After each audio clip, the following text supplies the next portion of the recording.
네, 우리가 계속해서 갈라디아서의 말씀을 살펴오면서 오늘은 3장 말씀에 이르게 되었습니다. 우리는 앞선 말씀을 통해서 사람이 하나님 앞에 의롭게 되는 것은 율법의 행위가 아니라 오직 예수 그리스도로 말미암는 것이다 라는 말씀들을 계속해 나누었죠. 그리고 그 핵심에서 바울이 갈라디아 교회 성도들에게 말하고자 하는 복음은 나를 사랑하사 나를 위하여 자기를 버리신 그리스도를 아는 것이 우리의 그 복음으로 사는 삶을 유지하는 것이다 라는 말씀들을 지난주까지 나누었습니다.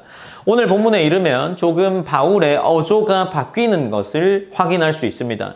지금까지는 비교적 차분하게 자신의 과거의 이야기를 해오면서 사도직에 대한 것들, 그리고 복음의 진리가 사도가 전하는 것들과는 다르지 않다라는 이야기들을 해왔죠.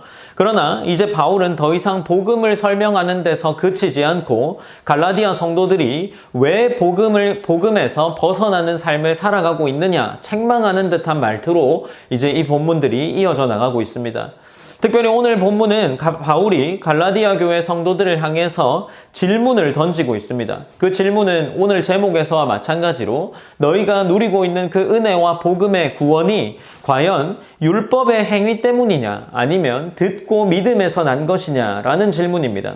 다시 말해서 바울이 갈라디아 교회 성도들에게 이야기하고자 하는 것은 너희의 신앙이 지금 어디서부터 시작되었느냐를 되돌아보게 하는 질문이겠죠. 바울은 이 갈라디아서 3장 1절로 9절 말씀을 통해서 복음으로 시작된 신앙이 무엇이며 믿음으로 사는 삶이 무엇인지를 다루고 있다라고 할 수 있습니다. 이제 오늘 본문 3장 1절로 이어지면서 바울이 이렇게 성도들을 부르고 있습니다. 어리석도다 갈라디아 사람들아 라고 이야기를 하죠. 3장에 들어서자 바울의 어조가 조금 바뀐 듯해 보입니다. 지금까지 바울은 갈라디아 교회 성도들에게 무엇이라 불렀습니까? 형제들아 라고 불러왔습니다. 비교적 차분하게 그의 논증을 이어나왔다면 이제 여기서는 어리석도다 갈라디아 사람들아 라고 부르면서 이 어조가 조금 바뀐 듯한 느낌을 주고 있습니다. 이 어리석은이라고 번역된 헬라어는 아노에토스라고 읽을 수 있는데 그것은 지능이 부족하다라는 의미라기보다 이미 알고 있는 진리를 제대로 사용하지 못하고 마땅히 분별해야 할 것을 분별하지 못하는 상태, 마땅히 분별해야 할 것을 분별하지 못하는 상태를 가리킵니다. 바울은 갈라디아 교회 성도들에게 복음을 듣지 못해서 문제가 생긴 것을 말하고 있지 않습니다. 그들에게는 어떻습니까? 복음을 이미 들었음에도 불구하고 그것에서 벗어나는 점을 안타까워하면서 그들을 향해 어리석다라고 이야기를 하며 부르고 있는 거죠. 어쩌면 이 바울이 부르고 있는 호칭의 문제는 목회적 탄식으로 볼 수 있지 않을까 싶습니다. 바울은 그저 그들에게 잔소리를 하는 것이 아니라 지금 그들이 다른 방향으로 엇나가 있는 것에 대해 탄식하며 호소하고자 그들을 부르고 있는 거죠. 그리고 오늘 3장 1절 본문에서는 누가 너희를 꾀더냐 라고 말하면서 그 책망이 이어져 나가는데 꾀다라고 번역된 단어는 바스카노이라는 헬라어입니다.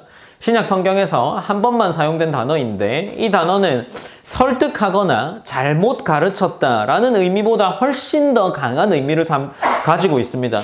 고대 세계에는 누군가에게 악한 주문을 걸어서 사람의 판단력을 흐리게 할 때 사용되는 단어이기도 했습니다. 그러니까 이 마술을 하거나 이제 이런 것들을 할 때 사람을 속이는 듯한 행위를 표현하는 것에 대한 의미를 거르고 있는 거죠.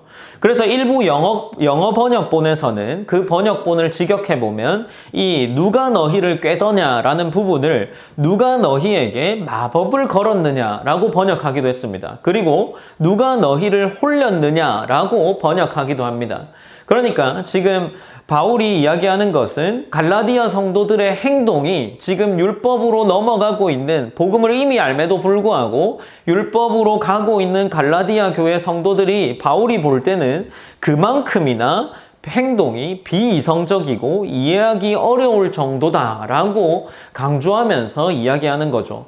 바울은 이어서 이제 그 이야기를 설명하면서 어떤 이야기들을 합니까? 1절 중간 본문에 보면 예수 그리스도께서 십자가에 못 박히신 것이 너희 눈앞에 밝히 보이거늘 이라고 이야기를 이어나가고 있죠. 다시 말해서 바울은 눈앞에 밝히 보이는 사실이 있음에도 불구하고 어떻게 너희가 율법으로 갈 수 있냐라고 이야기를 하는 거죠. 이 밝게 보이다라고 번역된 헬라어는 프로그라포라고 읽을 수 있는데 이것 또한 의미를 살펴볼 때 공공장소에 게시한다 혹은 써서 붙이다, 모든 사람이 볼 수 있도록 공고한다라는 의미를 가지고서 이 단어를 사용했습니다. 따라서 본문은 어떻습니까? 지금 그리스도께서 하신 일이 단순히 보이는 정도가 아니라 눈앞에 게시될 정도로 분명하게 제시되었음에도 불구하고 너희가 왜 잘못된 행동을 하고 있느냐라는 이야기로 살펴볼 수 있는 거겠죠. 갈라디아 교회 성도들은 바울의 설교를 통해서 이미 율법과 선지자들이 예언하던 모든 약속이 결국 예수 그리스도를 통해서 성취되었다는 것을 들었습니다. 구약의 제사 제도와 희생 제물, 하나님의 언약과 약속이 모두 그리스도의 십자가를 가리키고 있었다는 사실을 배웠던 거죠. 그들은 이미 구원의 근거가 인간의 행위가 아니라 십자가라는 사실을 분명히 알고 있던 자들이었습니다. 그렇기 때문에 바울은 지금 그 십자가가 그렇게도 분명하게 선포되어 너희에게 밝히 보임에도 불구하고 무엇이 너희를 다른 길로 이끌었냐라고 탄식하며 묻고 있는 것이 1절 본문이라 할 수 있습니다. 그리고 본문은 2절로 이어지면서 이렇게 이어지고 있습니다. 내가 너희에게 다만 이것을 알려 하노니 너희가 성령을 받은 것이 율법의 행위로냐 혹은 듣고 믿음으로냐라고 이야기를 이어나가고 있습니다. 3장 2절에 이르면 바울은 논증보다 질문을 통해서 갈라디아 교회 성도들의 양심과 신앙의 양심과 기억을 흔들기 시작한다라고 할 수 있겠죠. 그는 내가 너희에게 다만 이것을 알게 하노니라고 말하는데 여기서 알려하노니라고 번역된 동사는 만다노라고 읽을 수 있습니다. 그 단어의 의미는 알게 되다, 깨닫다라는 의미를 가지는데 바울이 지금 여기서 알게 되다, 깨닫다라는 의미를 사용한 것은 새로운 교리를 가르치는 것이 아니라 오히려 이미 알고 있는 경험했던 사실을 떠올리게 하려고 이 단어를 사용하면서 이야기를 이어나가고 있습니다. 질문은 단순하죠. 무엇입니까? 너희가 성령을 받은 것이 율법의 행위로냐 아니면 듣고 믿음으로냐 라는 것입니다. 이 질문에서 바울이 이야기하고자 하는 것은 그들이 이미 받은 은혜를 떠올리게 하기 위함인데 바울의 복음 사역을 통해서 이미 갈라디아 교회 성도들이 성령의 역사와 구원의 은혜를 경험했다라는 거죠. 경험했음을 의미하는 겁니다. 지금 그들은 마치 성령을 받은 근거가 율법에 있는 것처럼 행동하고 있지만 이미 바울이 전하는 복음을 통해서 그들은 성령을 경험했기 때문에 바울이 지금 그들에게 너희가 성령을 받은 것이 과연 율법의 행위로냐 듣고 믿음으로냐라고 물으면서 그들의 과거의 기억을 떠올리게 하는 것은 아니겠습니까? 여기서 바울은 율법의 행위와 듣고 믿음을 강하게 대조하고 있죠. 율법의 행위는 선한 행동이나 도덕적인 삶을 의미하지는 않습니다. 갈라디아서의 문맥을 살펴보면 이 율법의 행위는 무엇이겠습니까? 할례와 음식법과 절기 준수와 같은 실제적으로 유대인들이 행하던 율법과 관련되어 있는 것들이었습니다. 종교적 행위를 가리키는 거겠죠. 반면 듣고 믿음은 무엇이겠습니까? 바울이 이야기하는 대로 복음이 선포될 때에 예수 그리스도를 신뢰하게 되는 것, 은혜로서 그리스도가 믿어지게 되는 것을 의미하겠죠. 바울은 성령이 인간의 행위에 대한 보상으로 주어진 것이 아니라 복음을 믿는 자에게 주어진 선물이라는 것을 이야기하고 있습니다.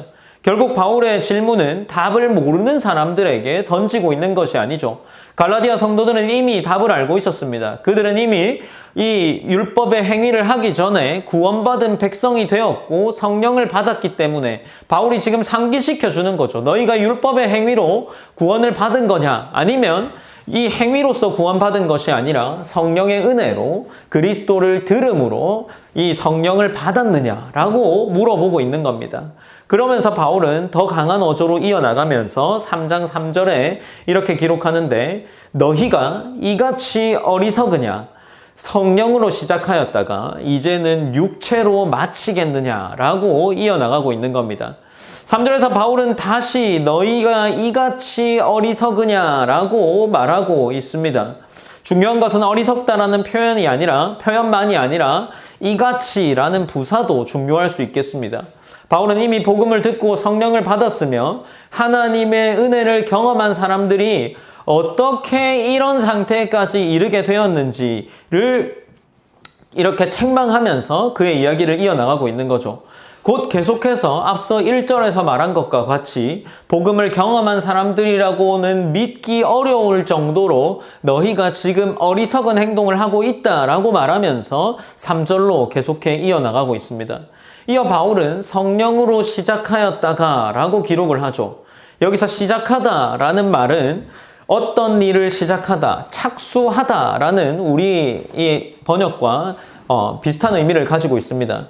그런데 이 본문의 시제가 말해주는 것은 시작하다라는 이 시제를 볼 때 과거에 시작된 분명한 사건이 있음을 가리킬 때 기록하는 시제로 기록되어 있습니다.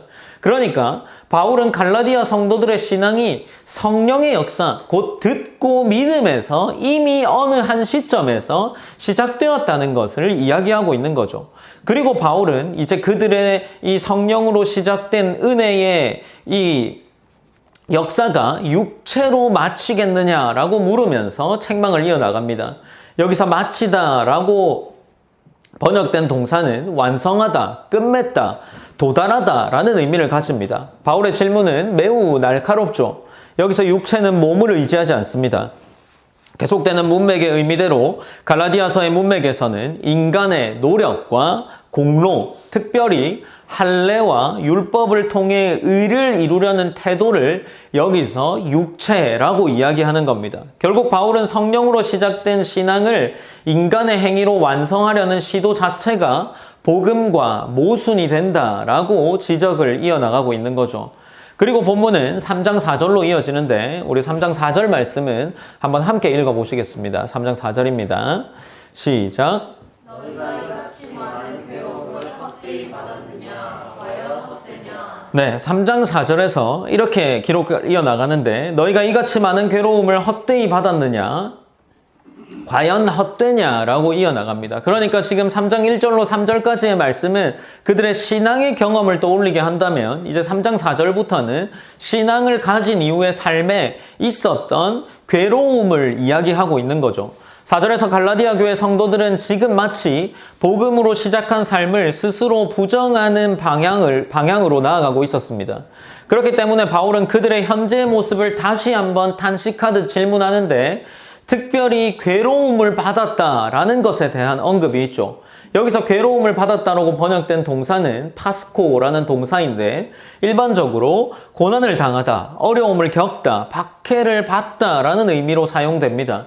따라서 바울은 감정적인 경험을 말하는 것이 아니라 갈라디아 교회 성도들이 복음을 받아들인 이후에 실제로 겪었던 어려움과 대가가 있었다는 것을 그들에게 기억하고 있는 거죠. 실제로 갈라디아서 후반부의 말씀을 보고자 하면 우리가 한번 읽어봤으면 좋겠습니다. 갈라디아서 4장 29절입니다. 갈라디아서 4장 29절 말씀. 네, 우리가 한번 함께 읽어보시겠습니다. 4장 29절입니다. 시작. 그러나 그때의 육체를 따라 난 자가 성령을 따라 난 자를 박해한 것 같이 이제도 그러하도다. 그러니까 지금 이 말이 어떤 말입니까? 육체를 따라 난 자들, 그러니까 종교 행위, 이 할례나 율법 준수를 중요하게 생각한 자들이 성령을 따라 난 자를 박해한 것, 그러니까 그들, 이 갈라디아 교회 성도들이 성령만을 가지고 듣고 믿음만을 가지고 구원받았다 말하는 사람들을 박해했다라는 겁니다. 그러니까 그들에게 육체적인 어떤 괴로움이 있었으리라 짐작해 볼 수 있겠죠. 그들이 받은 박해가 정확하게 무엇인지 제시하고 있진 않지만 그들에게 분명한 박해가 있었다는 것을 갈라디아서의 다른 본문이 또 이야기하고 있습니다. 마찬가지 6장 12절 말씀도 한번 읽어보시겠습니다. 6장 12절입니다. 네, 함께 읽으시겠습니다. 시작. 무릇 육체의 모양을 내려하는 자들이 억지로 너희에게 할례를 받게 함은 그들이 그리스도의 십자가로 말미암아 박해를 면하려 함뿐이라. 아멘. 네, 우리가 첫 이 갈라디아서를 나누면서도 읽었던 본문인데 6장 12절 본문에 보면 지금 그리스도의 십자가로 말미암아 박해를 면하려 함뿐이라. 그러니까 그들이 그리스도의 십자가를 가지고 있을 때에 그들 가운데 무언가 박해를 받을 수 있는 상황이 있었던 거죠. 그래서 억지로 너희에게 할례를 받게 함은이라고 말하면서 그들 가운데 강요와 압박이 있었다는 것을 우리는 이 본문들을 통해 확인할 수 있습니다. 그런데 바울은 지금 이 마찬가지 갈라디아 교회 성도들이 이러한 괴로움을 받았는데 그 너희가 받은 괴로움, 복음으로 인해서 받은 괴로움이 헛된 것이냐라고 물어보고 있는 것이 지금 오늘 이어지는 이 본문인 거죠. 3장 4절에서 너 많은 괴로움을 헛되이 받았느냐? 과연 헛되냐라고 말하면서 그들에게 이 헛되다라는 동사를 사용해서 이야기하고 있는 겁니다. 이 헛되다라는 것은 아무 목적 없이, 아무 유익 없이 무의미하게라는 의미를 가지고 있습니다. 만약 그들이 다시 율법을 의의 근거로 삼는다면 지금까지 복음 때문에 감내했던 고난과 인내가 모두 아무 의미 없게, 가치 없게 되어버린다라는 거죠. 바울은 갈라디아 교회 성도들이 지금이라도 복음으로 돌아오기를 원하며 강한 경고를 주고 있는 거겠죠. 그래서 바울은 마지막에 과연 헛되냐라고 덧붙이고 있습니다.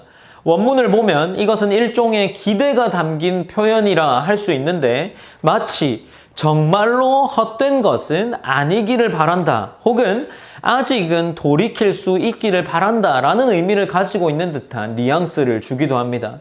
그리고 본문은 이어지면서 3장 5절로 이어지는데 너희에게 성령을 주시고 너희 가운데서 능력을 행하시는 이의 일이 율법의 행위에서냐 혹은 듣고 믿음에서냐라고 말하고 있습니다. 5절에서 바울은 앞선 2절의 질문을 거의 반복하는 듯하게 계속해 질문하고 있습니다. 바울은 갈라디아 교회 성도들이 스스로 대답할 수밖에 없는 질문들을 계속 던지면서 그들이 처음 경험했던 복음의 자리로 돌아가게 하고 있죠. 이미 성령을 받은 경험도 있었고 하나님의 역사를 경험한 일도 있었을 겁니다.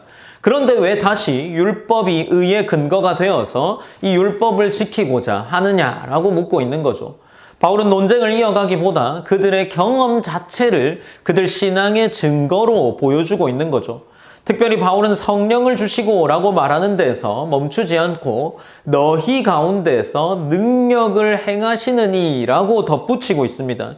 하나님께서 과거에만 역사하시는 것이 아니라 지금도 계속해서 그들 가운데 역사하고 있다는 것을 그들에게 말하고 있는 거죠. 바울은 갈라디아 교회 성도들이 경험한 성령의 역사와 하나님의 능력이 율법의 행위 때문이 아니라 복음을 듣고 믿음이라는 것을 계속해서 상기시켜주고 있는 겁니다. 그리고 이 질문은 6절부터 이어질 아브라함의 예시를 위한 질문이기도 합니다. 지금까지 바울은 갈라디아 성도들의 경험을 근거로 말했습니다. 너희가 어떻게 성령을 받았느냐? 그럼에도 불구하고 왜 다시 율법으로 돌아가려 하느냐라는 질문들이 이어져 나오는데 이제 6절부터 너희가 성령을 받은 것이 율법이 아니라 복음, 이 믿음으로부터 듣고 믿음이라는 것을 성경의 증거를 통해 제시하고 있습니다. 곧 아브라함 역시 율법의 행위가 아니라 믿음으로 의롭다함을 받았다는 사실을 보여주고 있는 거죠. 따라서 5절은 어떻습니까? 갈라디아 교회 성도들의 경험에서 아브라함의 예로 넘어가는 연결점의 역할을 하고 있다라고 할 수 있습니다. 이제 본문은 3장 6절로 이어지는데 우리가 2절 말씀인 6절과 7절 말씀을 한번 함께 읽어보시겠습니다. 3장 6절과 7절입니다. 읽으시겠습니다. 시작. 아브라함이 하나님을 믿음에 그것을 그에게 의로 정하셨다 함과 같으니라. 그런즉 믿음으로 말미암은 자들은 아브라함의 자손인 줄 알지어다. 아멘.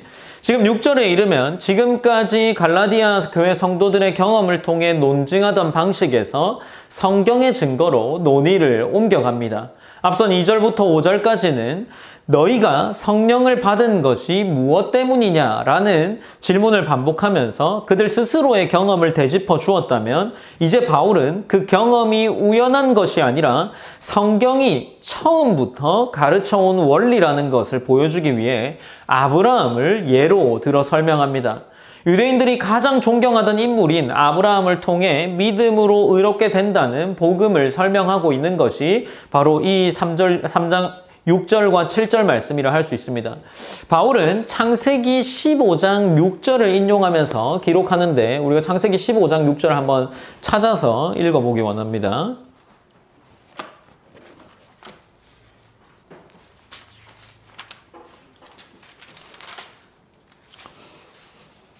네, 창세기 15장 6절입니다. 잘 아는 말씀일 겁니다. 많이 들어봤을 겁니다. 읽으시겠습니다. 시작.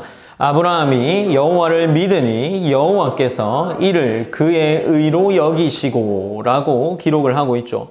그러니까 지금 아브라함이 하나님을 믿어서 이것을 그에게 의로 정하셨다라고 기록을 합니다. 여기서 믿음에 라고 번역된 동사는 하나님의 존재를 인정했다라는 의미를 넘어서는 거죠. 하나님께서 하신 약속을 신뢰하고 의지했다라는 표현입니다. 당시 아브라함은 자녀도 없었고 하나님의 약속이 현실적으로 이루어질 가능성도 보이지 않았습니다. 하나님의 약속은 그에게 너무나 멀리 떨어져 있는 것 같았지만 하나님께서 아브라함이 그 약속을 믿었던 것을 의로 여겼다라고 이야기를 하시죠.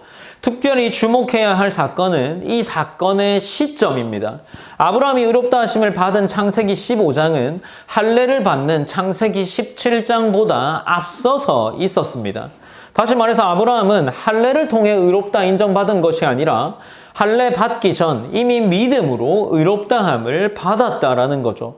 이것은 바울이 갈라디아서에서 계속해서 주장해 내오는 이 내용을 강력하게 뒷받침하는 증거가 될 수 있겠습니다. 하나님께서 사람을 받아들이시는 근거가 율법이나 행위가 아니라 믿음이라는 거죠. 결국 갈라디아 교회 성도들에게 이렇게 묻고 있는 겁니다. 너희는 아브라함의 후손이라고 말하면서 왜 아브라함이 걸었던 길이 아니라 다른 길을 걸으려고 하느냐라고 묻고 있는 거죠. 아브라함은 율법으로 의롭게 된 적이 없습니다. 아브라함은 하나님의 약속을 믿었고 하나님께서 그 믿음을 의로 여기셨습니다. 바울은 이제 아브라함의 예를 통해서 복음이 새로운 가르침이 아니라 하나님께서 처음 보여주셨던 구원의 방식임을 증명하고 있는 거죠. 7절은 앞선 6절의 결론이라 할 수 있을 겁니다. 바울은 아브라함이 하나님을 믿었고 그 믿음이 의로 여겨졌다는 사실을 설명한 후에 그런즉이라고 말하면서 결론을 이끌어내고 있습니다. 여기서 중요한 것은 아브라함의 참된 자손을 결정하는 기준이라는 거죠. 유대인들은 무엇이라 생각했습니까? 혈통과 할례를 중요하게 생각했지만 바울은 아브라함을 아브라함 되게 한 것은 혈통이나 행위가 아니라 믿음이었다라고 이야기를 하고 있습니다. 그렇기 때문에 믿음으로 말미암은 자들이야말로 아브라함의 자손이다라고 선언하고 있는 거죠. 결국 바울은 갈라디아 교회 성도들에게 아브라함의 자손이 되기 위해서는 할례가 필요한 것이 아니라 아브라함이 가졌던 동일한 하나님을 향한 믿음이 필요하다라는 사실을 그들에게 강조하고 있는 겁니다. 본문은 이제 3장 8절로 이어지면서 기록되어 가시는데 우리가 마지막 절까지 갈라디아서 3장 8절과 9절 두 구절을 다시 한번 함께 읽어보시겠습니다. 시작. 또 하나님이 이방을 믿음으로 말미암아 의로 정하실 것을 성경이 미리 알고 먼저 아브라함에게 복음을 전하되 모든 이방인이 너로 말미암아 복을 받으리라 하였느니라. 그러므로 믿음으로 말미암은 자는 믿음이 있는 아브라함과 함께 복을 받느니라. 아멘. 네, 8절에서 바울은 한 걸음 더 나아가죠. 그는 단순히 아브라함이 믿음으로 의롭다 함을 받았다고 말하는 데서 멈추지 않습니다. 오히려 하나님께서 처음부터 이방인들까지도 믿음으로 구원하실 계획을 가지셨다라고 선언하는 거죠. 그래서 바울은 창세기 12장의 약속을 인용하면서 모든 이방인이 너로 말미암아 복을 받으리라 라고 말하고 있습니다. 다시 말해 이방인의 구원은 하나님의 계획에 있어서 플랜 B가 아니라라는 거죠. 하나님께서 처음부터 아브라함을 통해 열방을 구원하시겠다라고 말씀하셨고 복음은 이미 아브라함에게 선포되어 있었다라는 것을 바울이 이야기해 내려가고 있는 겁니다. 이것은 갈라디아 교회의 거짓 교사들의 입장에서 그들이 주장하던 내용을 정면으로 무너뜨리는 거죠. 그들은 이방인들이 하나님의 백성이 되기 위해서 조건을 제시한 겁니다. 유대인처럼 되어야 한다라고 말이죠. 그러나 바울은 정반대로 말합니다. 하나님께서 처음부터 이방인을 유대인으로 만들 계획이 아니라 믿음으로 구원하실 계획을 가지고 있었다라는 것을 이야기하고 있습니다. 만약 믿음만으로 충분하지 않았다면 하나님께서는 아브라함에게 모든 민족이 복을 받을 것이다 라고 약속하실 수 없었을 겁니다. 결국 거짓 교사들의 가르침은 아브라함에게 주어진 약속과도 충돌하는 거죠. 그래서 바울은 9절에서 분명한 결론을 내립니다. 그러므로 믿음으로 말미암은 자는 믿음이 있는 아브라함과 함께 복을 받느니라 라고 이야기를 하죠. 여기서 복은 물질적 축복이나 형통을 의미하지 않습니다. 하나님께 받아들여지고 의롭다함을 받았으며 하나님의 백성이 되는 구원의 복을 이 9절에서 이야기하고 있는 거죠. 바울은 지금 갈라디아 교회 성도들에게 묻고 있습니다. 하나님께서 이미 믿음으로 복을 주시겠다 약속하셨는데 왜 다시 할례와 율법을 붙들려고 하는가라고 말이죠. 아브라함의 자손이 되는 길도 아브라함의 복을 받는 길도 오직 듣고 믿음 뿐이라는 것을 바울이 다시 이 본문을 통해서 이야기를 해내려가고 있습니다. 사랑하는 성도 여러분, 그러면 우리가 한번 생각해 볼 것이 갈라디아 교회 성도들은 도대체 왜 이렇게 흔들렸을까라는 질문들을 던지지 않을 수 없겠죠. 바울이 왜 그렇게 열심히 복음을 전해놓은 복음을 그들은 흔들리면서 몇 가지의 유혹으로 넘어갔을까 하는 겁니다.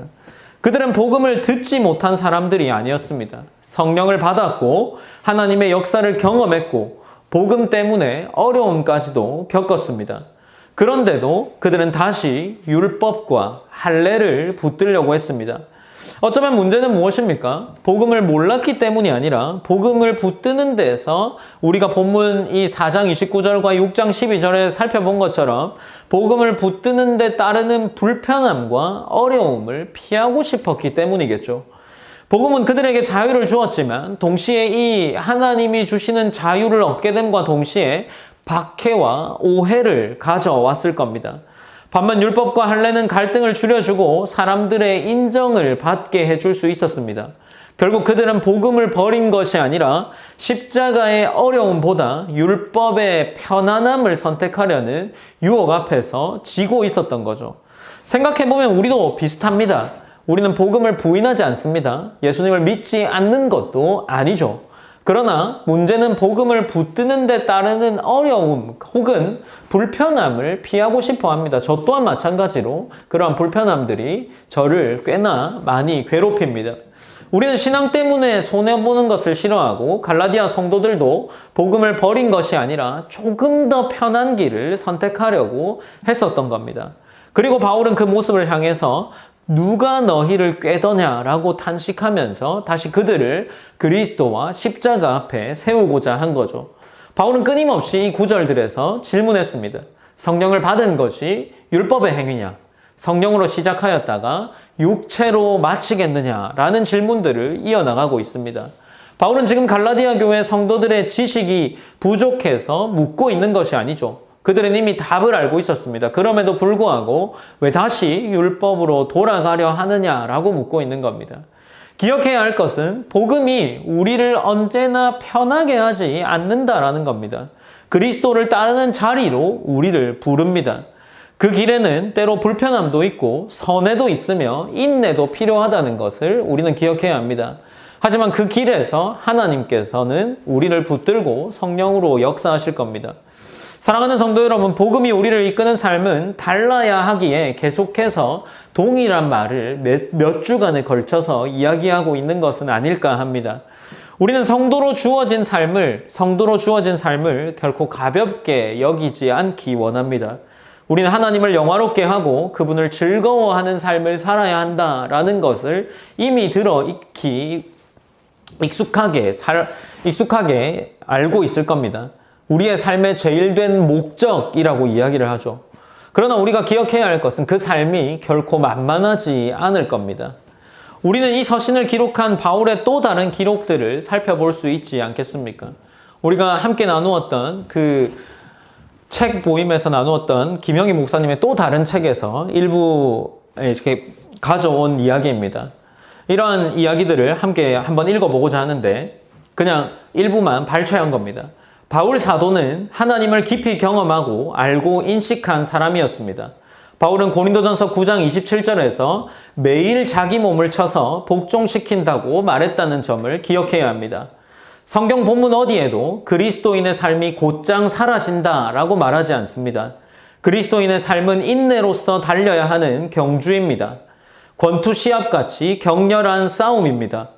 피 흘리도록 싸워야 합니다. 하나님의 전신갑주를 입고 마귀를 대적해 싸우는 씨름입니다. 그리스도인의 영적 싸움, 죄와의 싸움은 힘쓰고 애써야 하는 싸움입니다. 죄에 대해 죽었고 그리스도와 연합한 신자는 이 싸움에서 면제되지 않습니다. 신약 성경이 신자들에게 주는 많은 명령과 권면이 있습니다. 우리가 이러한 본문들을 볼 때 우리에게 주어진 이 삶이 결코 만만하지 않을 거라는 거죠. 이 바울이 이야기하고 또 갈라디아 교회 성도들이 계속해서 편안함을 추구하는 길로 가려는 것처럼 우리 또한 마찬가지로 동일한 본성을 가지고 있는 사람이기에 계속해서 편안함을 추구할 겁니다. 그리스도가 말하고자 하는 것과 그리스도가 우리에게 요구하고자 하는 이 성경이 요구하는 이 삶이 만만하지 않다라는 겁니다. 그렇다면 우리가 붙들어야 하는 것, 우리가 이야기하면서 계속해서 나누는 것처럼 우리가 기억해야 하고 또 우리가 알아야 하는 것은 그리스도가 우리에게 하신 일을 영적으로 아는 것이고 그것을 우리가 계속해서 나누면서 고민했던 것처럼 맛보아야 하는 겁니다. 하나님은 사도들을 영감하셔서 우리에게 수많은 명령을 주십니다.